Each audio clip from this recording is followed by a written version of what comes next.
Hello friends, welcome to crazy G K trick. तो दोस्तों, हमारी एसएससी की जो मिक्स ज्योग्राफी की सीरीज चल रही है एमसीक्यूज की, खासतौर पर एसएससी के एग्जाम्स के लिए, तो इसमें आपका बहुत बहुत स्वागत है। और आज इसके अंतर्गत ये हमारा थर्ड लेक्चर रहेगा। इससे पहले दो लेक्चर हमने ऑलरेडी कंप्लीट कर लिए हैं।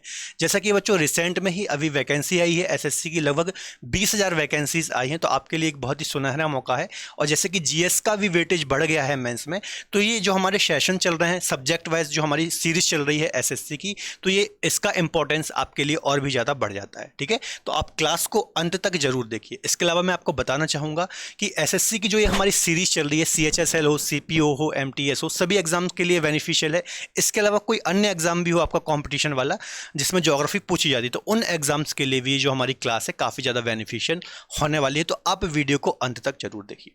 चलिए, तो सीधे हम पहले क्वेश्चन की ओर चलेंगे और पहला क्वेश्चन देखेंगे। तो देखिए, पहला क्वेश्चन है, निम्नलिखित में से वह पर्वत श्रेणी कौन सी है जो भारत की सबसे पुरानी पर्वत श्रृंखला है या फिर सबसे पुरानी पर्वत श्रेणी है?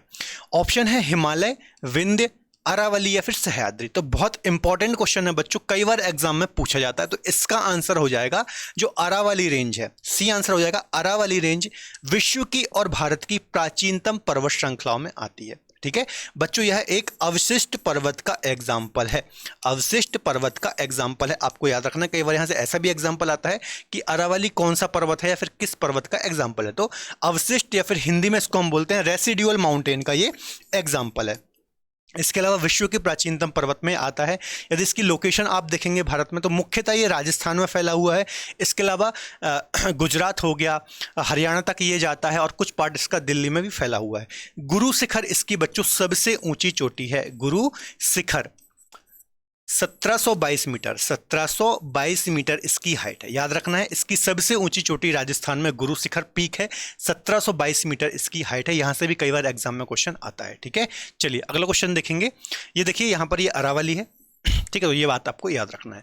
चलिए अगला क्वेश्चन देखते हैं। विश्व में सबसे बड़ा नदी द्वीप माजुली कौन सी नदी पर स्थित है या फिर खालिस्तान नदी पर स्थित है? बहुत अच्छा क्वेश्चन है और मोस्ट इंपॉर्टेंट क्वेश्चन है बच्चों। बार बार एग्जाम्स में रिपीट होता है। मैंने आपको पढ़ाया भी था कुछ टाइम पहले ही, ब्रह्मपुत्र नदी मैंने आपको पढ़ाई है, उसमें आपने पढ़ा होगा ये चीज। तो ऑप्शन है असम, अरुणाचल प्रदेश, उत्तर प्रदेश या फिर नागालैंड। तो जो बच्चों विश्व का सबसे बड़ा नदी द्वीप है, ये असम राज्य में स्थित है। ठीक है, असम राज्य में स्थित है। और किस नदी पर है? तो ब्रह्मपुत्र नदी पर स्थित है। ब्रह्मपुत्र नदी पर ये स्थित है, असम राज्य में, आपको याद रखना है बच्चों। ये विश्व का सबसे बड़ा नदी द्वीप है और असम सरकार के द्वारा इसे डिस्ट्रिक्ट या फिर जिला भी घोषित किया गया है। मतलब असम में जितने भी जिले हैं उसमें से एक जिला कौन सा है? माजुली, जो कि विश्व का सबसे बड़ा नदी द्वीप है। द्वीप क्या होता है बच्चों? द्वीप ऐसा भूभाग होता है, ऐसा क्षेत्र होता है जो चारों ओर से वाटर बॉडी या फिर जल से घिरा हुआ होता है, उसको हम द्वीप बोलते हैं। प्रायद्वीप क्या होता है? ऐसा क्षेत्र जो तीनों ओर से जल से घिरा होता है, उसको हम प्रायद्वीप बोलते हैं। ठीक है, चलिए अगला क्वेश्चन देखेंगे। तो देखिए, यहां पर ये लोकेटेड है, यहां से इस प्रकार से ब्रह्मपुत्र नदी निकलती है। जल्दी से कमेंट में बताइए, ब्रह्मपुत्र नदी का ओरिजिन कहां से होता है? कुछ दिन पहले ही मैंने ब्रह्मपुत्र नदी आपको पढ़ाई है यूट्यूब पर। ठीक है, तो जल्दी से बताइए इसका ओरिजिन कहां से होता है। चलिए अगला क्वेश्चन देखेंगे। जनसंख्या के अध्ययन को या फिर पॉपुलेशन की जो स्टडी होती है, इसको क्या कहा जाता है? मानचित्र कला, मानव विज्ञान, जनसांख्यिकी या फिर जीवनी? तो अच्छा क्वेश्चन है। जनसांख्यिकी या फिर डेमोग्राफी इसको कहा जाता है। ठीक है, अब जो हिंदी मीडियम वाले बच्चे हैं, खासतौर पर जो हिंदी मीडियम वाले बच्चे हैं, उनको भी जनसांख्यिकी याद नहीं रखना, डेमोग्राफी ही याद रखना है। मतलब ये तो याद रखना ही है, आपको इससे ही समझ में आ जाएगा।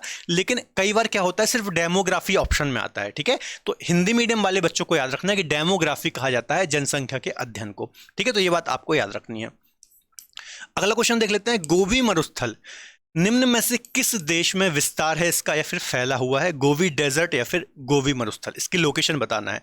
ऑस्ट्रेलिया, सऊदी अरब, मंगोलिया या फिर मेडागास्कर। तो बच्चों, जो गोबी मरुस्थल है ना, ये हमारे एशिया में ही स्थित है। दो देशों में फैला हुआ है, एक तो चीन और एक तो मंगोलिया। मंगोलिया ये शीतोष्ण कटिबंधीय मरुस्थल है या फिर ठंडा मरुस्थल है? देखिए, मरुस्थल भी दो प्रकार के होते हैं, एक उष्ण कटिबंधीय और एक शीतोष्ण कटिबंधीय। तो जो ये मरुस्थल है, इसका नाम गोबी है, ये शीतोष्ण कटिबंधीय मरुस्थल है। तो मुख्यतः मंगोलिया और चीन में फैला हुआ है। तो इसका आंसर सी हो जाएगा, मंगोलिया में ये फैला हुआ है, आपको याद रखना है। ठीक है, थोड़ा इसकी लोकेशन देख लीजिए। देखिए, ये चाइना है, ये पूरा ये चाइना है। यहाँ पर मैं पेन चेंज कर लूँ।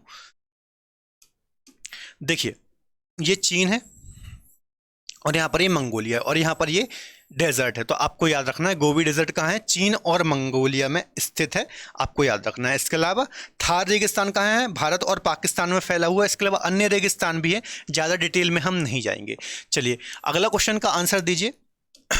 निम्न में से कौन सी नदी अमरकंटक से निकलती है या फिर अमरकंटक से ओरिजिन होता है? Which of the following rivers originate from Amarkantak? तो ऑप्शन है नर्मदा, तवा, सोन या फिर ए और बी दोनों। ठीक है, तो कुछ दिन पहले ही मैंने भ्रंश घाटी में बहने वाली नदी आपको पढ़ाई थी। आप यदि लेक्चर मेरा नहीं देखा है तो आप देख सकते हैं, geography bye Dinesh Sahu playlist में जाकर के आपको लेक्चर मिल जाएगा। तो बच्चों अमरकंटक ये मध्य प्रदेश में एक पर्वत श्रृंखला है, सतपुड़ा के अंतर्गत आती है। सतपुड़ा का पूर्वी विस्तार है, और यहाँ से दो नदियाँ मुख्यतः निकलती हैं, मेन जो नदी है, एक तो नर्मदा है और एक सोन है। तो ए और बी इसका आंसर हो जाएगा। नर्मदा भी वहाँ से निकलती है, सोन। देखिए इस प्रकार से ये सतपुड़ा रेंज है, इस प्रकार से मध्य प्रदेश के दक्षिणी हिस्से में, इस प्रकार से। और इसका जो सबसे पूर्वी विस्तार है इसको हम बोलते हैं मेकाल श्रेणी। मेकाल श्रेणी, और मेकाल श्रेणी में ही क्या है, अमरकंटक है, अमरकंटक है। और यहाँ से पश्चिम की ओर इस प्रकार से नर्मदा नदी निकलती है, जिसे मध्य प्रदेश की लाइफलाइन बोला जाता है। और उत्तर पूर्वी की ओर इस प्रकार से सोन नदी निकलती है, जो कि बिहार में जाकर के किससे मिलती है, गंगा नदी से जाकर के मिलती है। तो ये बात आपको याद रखनी है, ठीक है। चलिए इस प्रकार से देखिए, यहाँ से नर्मदा निकलती है और यहाँ से इस प्रकार से सोन निकलती है। चलिए अगला क्वेश्चन है, रेशम के कीड़े पालने को क्या कहा जाता है? रेशम कीट पालन को क्या कहा जाता है? तो ऑप्शन है एपीकल्चर, हॉर्टिकल्चर, पिस्सीकल्चर या फिर सेरीकल्चर। तो सिंपल सा क्वेश्चन है बच्चों, कई बार एग्जाम में क्वेश्चन आता है। इसका आंसर हो जाएगा सेरीकल्चर कहा जाता है रेशम कीट को के पालने को। ठीक है, तो ये बात आपको याद रखना। कई बार यहाँ से स्टडी आती है, एपीकल्चर पूछ लेता है, हॉर्टिकल्चर पूछ लेता है, पिस्सीकल्चर पूछ लेता है। तो जितनी भी स्टडी होती हैं आपको याद रखना है, या फिर इनको पालने की जो टेक्निक होती है आपको याद रखनी चाहिए। अगला क्वेश्चन देख लेते हैं, दक्षिण पश्चिमी मानसून की अवधि के दौरान तमिलनाडु सूखा क्यों रहता है ना? जो भारत में वर्षा होती है, जिससे दक्षिण पश्चिमी मानसून या फिर साउथ वेस्ट मानसून जो होता है, तो इससे तमिलनाडु में क्यों वर्षा नहीं होती? तो उसका रीजन आपको बताना है। यह वृष्टि छाया क्षेत्र में स्थित है, ए ऑप्शन है। ताप इतना अधिक है कि पवन ठंडी नहीं हो पाती, पवन इस क्षेत्र तक नहीं पहुंचती, इस क्षेत्र में कोई भी पर्वत नहीं है। तो काफ़ी ज़्यादा इंपॉर्टेंट क्वेश्चन है, मोस्ट इंपॉर्टेंट क्वेश्चन है बच्चों, कई बार रिपीट होता है ये क्वेश्चन। इसका आंसर हो जाएगा, यह वृष्टि छाया क्षेत्र में स्थित है, या फिर जो रेन शैडो एरिया होता है। रेन शैडो एरिया मतलब क्या होता है, थोड़ा सा आप समझ लीजिए इसको। देखिए यहाँ पर ये तमिलनाडु है ना, तमिलनाडु राज्य का पूछ रहा है, ये तमिलनाडु राज्य का पूछ रहा है, तो ये तमिलनाडु राज्य। देखिए यहाँ पर आप देखेंगे तो ये तमिलनाडु राज्य है, ये यहाँ पर तमिलनाडु राज्य है। ठीक है, और यहाँ पर आपको पता होगा ये पश्चिमी घाट पर्वत है, इस प्रकार से पूरा ये पश्चिमी घाट पर्वत है। ठीक है, अब देखिए जैसे ये माउंटेन है कोई, है ना, और क्या होता है कि जो मानसूनी पवनें होती हैं इस प्रकार से समुद्र से या फिर सी से आर्द्रता लेकर आती हैं और पहाड़ों के सहारे ऊपर चढ़ती हैं इस प्रकार से, और यहाँ पर इनका संघनन होता है, बादल बनते हैं, और यहाँ पर इस प्रकार से बहुत सारी वर्षा होती है। तो जो पर्वतों का जो इस साइड वाला ढाल है, ये है ना पश्चिमी ढाल है, तो यहाँ पर तो बहुत ज़्यादा वर्षा होती है। लेकिन जब तक पवनें यहाँ पर पहुँचती हैं बच्चों, इनमें नमी समाप्त हो जाती है, इनमें आर्द्रता, मॉइस्चर इनमें समाप्त हो जाता है, जिस कारण से इस रीजन में, इस पूरे रीजन में वर्षा नहीं होती है ना। तो इसको हम बोलते हैं वृष्टि छाया क्षेत्र। क्या बोलते हैं? वृष्टि छाया क्षेत्र या फिर रेन शैडो रीजन। ठीक है, तो यही कारण है कि तमिलनाडु के यदि आप देखेंगे यहाँ पश्चिमी घाट पर्वत है इस प्रकार से, तो जो तमिलनाडु है पश्चिमी घाट के रेन शैडो एरिया या फिर वृष्टि छाया क्षेत्र में पड़ता है। इस कारण से इसमें दक्षिण पश्चिम मानसून से बहुत कम वर्षा होती है। जबकि तमिलनाडु में एक और क्वेश्चन बनता है कि लौटते हुए मानसून से किस राज्य में वर्षा होती है? तो अक्टूबर, नवंबर, दिसंबर के टाइम पे जब मानसूनी पवनें इस प्रकार से लौटती हैं यहाँ से, तो यहाँ पर बंगाल की खाड़ी से आर्द्रता लेते हुए ये जो रीजन है तमिलनाडु, तो यहाँ पर काफ़ी ज़्यादा वर्षा करती हैं। ठीक है, तो लौटते हुए मानसून से भी सर्वाधिक वर्षा कहाँ होती है? तमिलनाडु में होती है। जबकि दक्षिण पश्चिम मानसून जब भारत में एंटर करता है तब तमिलनाडु सूखा रहता है, यहाँ पर वर्षा नहीं होती है। अगला क्वेश्चन देख लेते हैं, भारत का सबसे ऊंचा नदी बांध कौन सा है? सबसे हाइट वाला, तो इसका आंसर हो जाएगा बच्चों टिहरी बांध भारत का सबसे ऊंचा बांध है, 261 मीटर इसकी हाइट है। जल्दी से कमेंट में मुझे बता दीजिए कि जो टिहरी डैम है ये किन दो नदियों के संगम पर स्थित है। मैंने आपको गंगा नदी पढ़ाई थी उत्तराखंड रीजन वाले क्षेत्र में, वहां पर मैंने आपको ये चीज़ पढ़ाई थी। ठीक है, तो टिहरी डैम बता दीजिए कौन सी नदियों के संगम पर ये स्थित है। अगला क्वेश्चन है बच्चों, जवाहरलाल नेहरू बंदरगाह कहाँ पर स्थित है? तो जवाहरलाल नेहरू जो पोर्ट है बच्चों या फिर बंदरगाह है, ये महाराष्ट्र राज्य में स्थित है। इसका अन्य नाम भी है न्यावा शोवा। तो ये बात भी आपको याद रखना, जवाहरलाल नेहरू बंदरगाह को ही न्यावा शोवा बंदरगाह कहा जाता है। मुंबई में ये स्थित है या फिर लोकेटेड है, आपको याद रखना है। ठीक है, तो कुछ अन्य भी देख लेते हैं, जैसे कांडला देखिए गुजरात में है ना, ज्वारी बंदरगाह है। मुंबई में यहाँ पर अभी हमने देखा न्यावा शोवा, जवाहरलाल नेहरू। मारमागांव गोवा, मैंगलोर कर्नाटक, कोच्चि केरल में है। तूतीकोरिन आपको तमिलनाडु में मिल जाएगा। इसके अलावा चेन्नई नाम से भी यहाँ पर है, एन्नोर भी यहाँ पर है। विशाखापट्टनम आंध्र प्रदेश में मिल जाएगा, पारादीप उड़ीसा में, कोलकाता पश्चिम बंगाल में। तो ये कुछ महत्वपूर्ण पोर्ट या फिर बंदरगाह हैं, इनको आपको याद रखना है।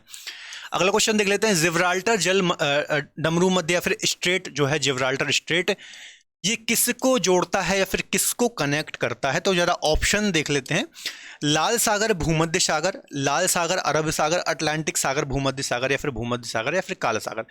मोस्ट इंपॉर्टेंट क्वेश्चन है बच्चों, कई बार एग्जाम में पूछा जाता है। तो इसका आंसर हो जाएगा अटलांटिक महासागर और भूमध्य सागर के मध्य ये है या फिर इसको कनेक्ट करता है। थोड़ा हम मैप में भी इसको देख लेते हैं। देखिए यहाँ पर ये आप देख रहे हैं, ये पूरा है अफ्रीका कॉन्टिनेंट, अफ्रीका का मोरक्को है, मोरक्को कंट्री है अफ्रीका में। इसके अलावा यहाँ पर जो आप देख रहे हैं, ये है यूरोप का स्पेन कंट्री, यूरोप की स्पेन कंट्री। ये है बच्चों भूमध्य सागर। कौन सा सागर है? भूमध्य सागर है ये, है ना। इसके अलावा यहाँ पर जो आप ये देख रहे हैं, इसको हम बोलते हैं अटलांटिक, अटलांटिक महासागर या फिर अंध महासागर। और ये है जिब्राल्टर स्ट्रेट या फिर जिब्राल्टर जलसंधि। तो किसको कनेक्ट कर रहा है? भूमध्य सागर और अटलांटिक महासागर को ये पतला सा एक जलीय निकाय है जोड़ रहा है, जिसको हम बोलते हैं जिब्राल्टर जलसंधि। इसके अलावा मोरक्को और स्पेन को भी ये कनेक्ट करता है, या फिर अफ्रीका और यूरोप कॉन्टिनेंट को कनेक्ट करता है। तो ये बात आपको याद रखनी है। अगले क्वेश्चन को डिस्कस करने से पहले थोड़ा सा मैं आपको अपडेट दे दूं, हमारा एसएससी का बैच लाइव है। यदि आप एसएससी की तैयारी कर रहे हैं, एसएससी की किसी भी एग्जाम की तैयारी कर रहे हैं, सीपीओ, सीजीएल, तो आप हमारे बैच को ज्वाइन कर सकते हैं। सभी एक्सपर्ट फैकल्टी आपको वहाँ पर गाइड करेगी, सभी एक्सपर्ट्स आपको वहाँ पर सब्जेक्ट पढ़ाएंगे, जैसे मैथ्स हो गया, रीजनिंग हो गया, जीके जीएस हो गया। तो अभी आप बैच ज्वाइन कर सकते हैं। लिंक आपको डिस्क्रिप्शन बॉक्स में मिल जाएगी। रूट एप्लीकेशन को आप प्ले स्टोर से डाउनलोड कीजिए और बाकी डिटेल आप वहाँ पर देख सकते हैं। इसके अलावा बच्चों, यदि आप DSSSC कोड यूज करेंगे तो आपको एडिशनल 500 रुपये का डिस्काउंट मिलेगा। तो आप कोड यूज करना ना भूलें यदि आपको स्पेशल डिस्काउंट चाहिए है तो, ठीक है। कोड मत भूलना, DSSSC इसका कूपन कोड है। इसके अलावा यदि आप मुझसे ज्योग्राफी पढ़ना चाहते हैं तो रूट एप्लीकेशन पर मेरा इंडिविजुअल ज्योग्राफी का कोर्स भी है, जहां पर मैं आपको वर्ल्ड ज्योग्राफी, इंडियन ज्योग्राफी बहुत ही इंटरेस्टिंग तरीके से पढ़ाऊंगा। तो मेरा बैच वहां पर लाइव है, आप ज्वाइन कर सकते हैं। रूट एप्लीकेशन डाउनलोड कीजिए, बाकी डिटेल वहां पर आपको मिल जाएगी। इसके अलावा अलग अलग सब्जेक्ट भी आप इंडिविजुअल फैकल्टी से पढ़ सकते हैं। जैसे ज्योग्राफी में पढ़ा रहा हूं, अर्थमेटिक एडवांस निशित सर पढ़ा रहे हैं, मैथ्स वहां पर। इसके अलावा पॉलिटी पंकज सर वहां पर पढ़ा रहे हैं, पॉलिटी आप पढ़ सकते हैं। साइंस राजेश सर पढ़ा रहे हैं, हिस्ट्री दुष्यंत सर पढ़ा रहे हैं। तो वहां पर आप सभी इंडिविजुअल सब्जेक्ट पढ़ सकते हैं अलग अलग एक्सपर्ट फैकल्टी से, ठीक है। तो रूट एप्लीकेशन आप डाउनलोड जरूर कीजिए एक बार विजिट जरूर कीजिए।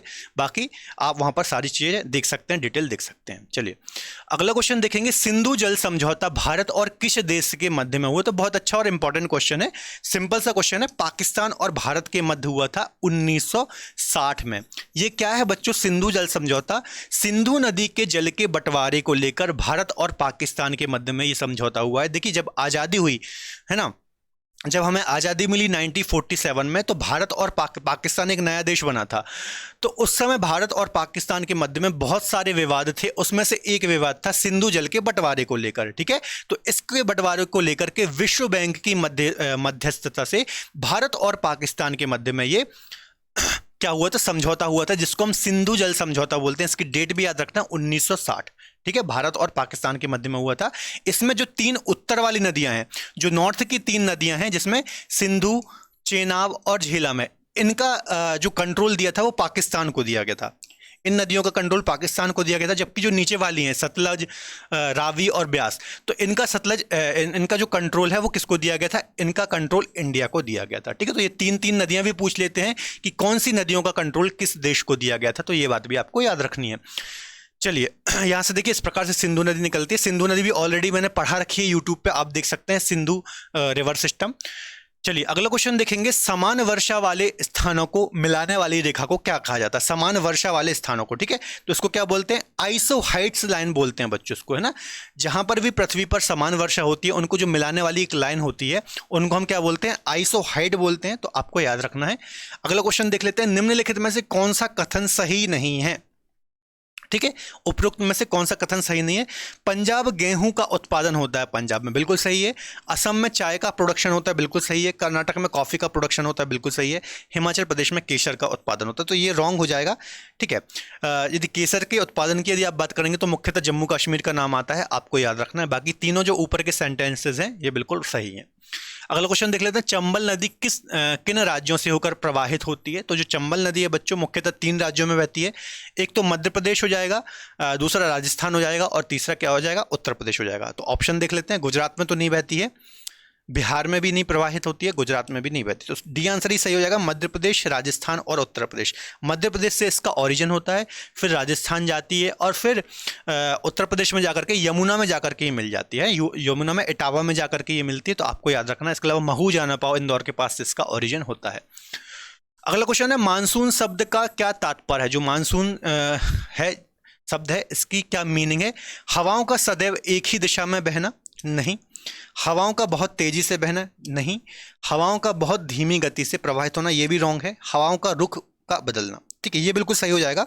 देखिए मानसून का सिंपल सा यदि मैं आपको मतलब समझाना चाहूँ तो हवाओं की जो दिशा होती है, ठीक है, 6 महीने एक साइड चलती हैं और 6 महीने अपोजिट डायरेक्शन में चलते हैं। ठीक है, मतलब हवाओं का रुख बदलने का मतलब यही है कि जो मानसूनी पवनें होती हैं, जैसे हमारे यहाँ जब मानसून आता है दक्षिण पश्चिमी मानसून, तो कुछ महीने तो वो भारत में एंटर करती हैं और फिर कुछ महीने वो एग्जिट करती है, मतलब कुछ मंथ इस प्रकार से चलेंगी हवाएं और कुछ मंथ उसके अपोजिट डायरेक्शन में मूव करती हैं, तो इसको हम बोलते हैं मानसूनी पवनें, आपको याद रखना है। अगला क्वेश्चन देख लेते हैं, निम्न में से कौन सी खरीफ की प्रमुख फसल नहीं है? खरीफ की प्रमुख फसल नहीं है, तो इसका आंसर क्या हो जाएगा?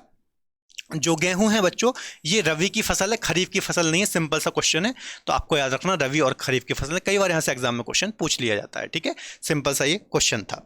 चलिए अगला क्वेश्चन देख लेंगे, ओजोन परत कहां पर पाई जाती है? Ozone layer, where is the ozone layer found? ठीक है, आयन मंडल, क्षोभ मंडल, समताप मंडल या फिर बहिर्मंडल? तो जो बच्चों स्ट्रेटोस्फीयर होता है या फिर समताप मंडल होता है, ये सेकंड लेयर होती है क्षोभ मंडल के बाद। सबसे पास वाली जो लेयर होती है उसको हम बोलते हैं क्षोभ मंडल, और उसके ऊपर वाली लगभग 50 किलोमीटर की ऊंचाई तक जो लेयर फैली होती है उसको हम बोलते हैं समताप मंडल। कौन सा? समताप मंडल, जहां पर ताप लगभग समान रहता है, कोई भी मानसूनी घटनाएं नहीं होती। तो इसी समताप मंडल के मध्य में ये यहाँ पर देख लीजिए, ये ट्रोपोस्फीयर है, क्षोभ मंडल है, और ये स्ट्रेटोस्फीयर है, समताप मंडल है, और इसके बीच में ही ये देखिए ये ओजोन लेयर पाई जाती है। ओजोन लेयर का काम क्या होता है बच्चों? ये ओजोन लेयर क्या करती है? ये लगभग 15 से 35 किलोमीटर की हाइट पे पाई जाती है ना। ये 15 से 35 किलोमीटर की ऊंचाई पे पाई जाती है, और समताप मंडल लगभग 50 किलोमीटर की ऊंचाई में ये पाया जाता है। इसका काम क्या होता है बच्चों? सूर्य से जो परावैंगनी किरणें आती हैं, यूवी रेज आती हैं, है ना, ये इनको अवशोषित कर लेती हैं, है ना। ये क्या होता है, जो यूवी रेज होती हैं बच्चों, ये ह्यूमंस के लिए, स्किन के लिए काफ़ी ज़्यादा हार्मफुल होती हैं। यदि वो डायरेक्ट हमारी स्किन से टकराएंगी तो कैंसर जैसे भयानक रोग उत्पन्न हो सकते हैं। तो इस कारण से जो ओजोन लेयर होती है ये इसको ऑब्जर्व कर लेती हैं और पृथ्वी की सतह तक नहीं आने देती। ठीक है, तो आपको याद रखना है। इसके अलावा ओजोन लेयर का लगातार क्षरण हो रहा है, उसके पीछे कौन सी गैस है ये भी कई बार एग्जाम में पूछ लेते हैं। तो CFC, क्लोरोफ्लोरो जो कार्बन गैस है, लगातार ओजोन परत को हानि पहुंचा रही है, जिसके कारण क्या हो रहा है? इसकी हानि हो रही है। CFC गैस, इसका नाम आपको याद रखना है। और ये उत्पन्न कैसे होती है? जो AC होते हैं, रेफ्रिजरेटर होते हैं, तो इनसे ये गैस निकलती है ना। यहां से भी कई बार एग्जाम में क्वेश्चन पूछा जाता है। अगला क्वेश्चन देख लेते हैं, भारत में कुल्लू घाटी निम्नलिखित में से किसकी खेती के लिए प्रसिद्ध है? अंगूर, आलू, सेब या फिर स्ट्रॉबेरी? तो जो कुल्लू घाटी है बच्चों हिमाचल प्रदेश में है, और ये सेब की कृषि के लिए या फिर सेब की खेती के लिए काफ़ी ज़्यादा फेमस है, आपको याद रखना है। ठीक है, चलिए अगला क्वेश्चन देख लेते हैं, अरुणाचल प्रदेश में प्रवेश करने वाले पर ब्रह्मपुत्र नदी को किस नाम से जाना जाता है? तो ब्रह्मपुत्र नदी बहुत डिटेल में मैंने आपको पढ़ा रखा है, तो इसका आंसर हो जाएगा दिहांग नाम से जाना जाता है जब अरुणाचल प्रदेश में ये इंटर करती है। इसके अलावा तिब्बत में इसको सांगपो बोलते हैं, अरुणाचल प्रदेश में दिहांग बोलते हैं, जमुना बांग्लादेश में बोलते हैं, असम और पूरे भारत में इसको ब्रह्मपुत्र नाम से जाना जाता है। ठीक है, चलिए आगे बात करते हैं। चावल का सबसे बड़ा उत्पादक देश कौन सा है है ना, चावल का या फिर धान का आप बोलें तो चावल का सबसे बड़ा उत्पादक देश बच्चों चीन है, और चीन के बाद फिर भारत आता है सेकंड नंबर पर, ये बात आपको याद रखनी है। अगला क्वेश्चन है उकाई परियोजना स्थित है, तो उकाई परियोजना जो है बच्चों ताप्ती नदी पर स्थित है। ये भी अभी मैंने रिसेंट में ही भ्रंश घाटी में बहने वाली नदियां पढ़ाई थी, आप देख सकते हैं लेक्चर, वहां पर मैंने आपको बताया था कि उकाई जो है ताप्ती नदी पर स्थित है, गुजरात में है ना, गुजरात में ताप्ती नदी पर यह परियोजना स्थित है, सूरत में। कहां पर? सूरत में ये स्थित है, आपको याद रखना है। अगला क्वेश्चन देख लेते हैं, निम्नलिखित में से कौन सा शहर स्वर्णिम चतुर्भुज जो योजना है उसके अंतर्गत नहीं आता है?